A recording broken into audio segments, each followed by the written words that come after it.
Maggiore sicurezza. È questo lo scopo del protocollo d'intesa siglato questa mattina tra la Prefettura di Agrigento e la Federazione Nazionale Unitaria dei Titolari di Farmacia Italiani Federfarma Provinciale per l'installazione di nuovi sistemi di videosorveglianza antirapina. Gli ultimi racconti di cronaca avvenuti recentemente hanno notevolmente accelerato la pratica del protocollo d'intesa in questione, che avrà la durata di 4 anni.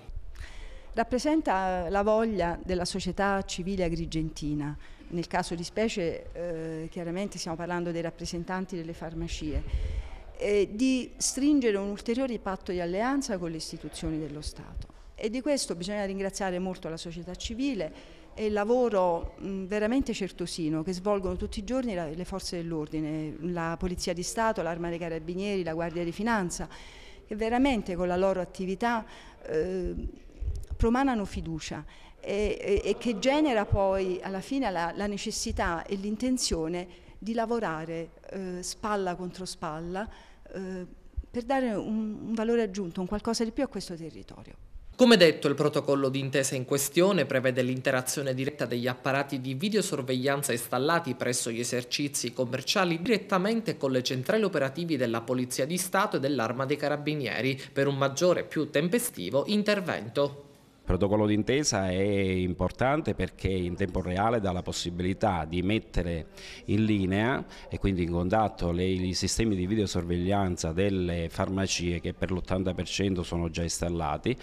con un semplice movimento ovviamente di un tasto in una parte nascosta del banco o in altre posizioni, mette in contatto immediato il sistema di videosorveglianza con il sistema video della questura, quindi in tempo reale si ha la possibilità di bloccare il malavitoso e ovviamente alle forze di polizia, laddove diciamo non c'è un controllo, come dire, molto frequente, quindi zone periferiche o in tarde ore serali per la farmacia di turno o quant'altro, dare un margine di sicurezza in più al titolare di farmacia ma allo stesso tempo all'utenza e quindi alla gente. Quindi io penso che sia una cosa importante non solo per i titolari di farmacia ma anche per il sociale, per la gente, perché ovviamente è un po' più sotto controllo alle forze di polizia che si sono prestate perfettamente anche a stipulare questo accordo.